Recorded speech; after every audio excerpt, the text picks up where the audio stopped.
Proses revitalisasi Pasar 16 Ilir Palembang dipastikan akan terus dilanjutkan oleh pemerintah Kota Palembang dengan fokus pada tata letak pedagang dan saluran air. Pemerintah Kota Palembang menegaskan revitalisasi Pasar 16 Ilir segera dilaksanakan dalam waktu dekat. Para pedagang rencananya akan direlokasi ke tempat penampungan sementara yang disiapkan lebih dari 700 tempat di lahan parkir dekat Dermaga Poin. Ya, kita tidak boleh berlama-lama lagi karena ini harus segera.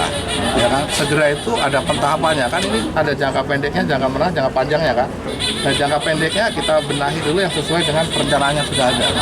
Jangka menengah kemudian jangka panjangnya. Kalau jangka panjangnya itu sekitar 3 tahun ya.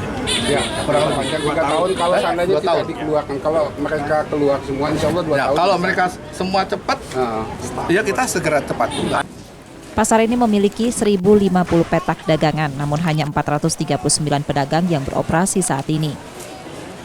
Nur Muhammad, Kompas TV, Palembang, Sumatera Selatan.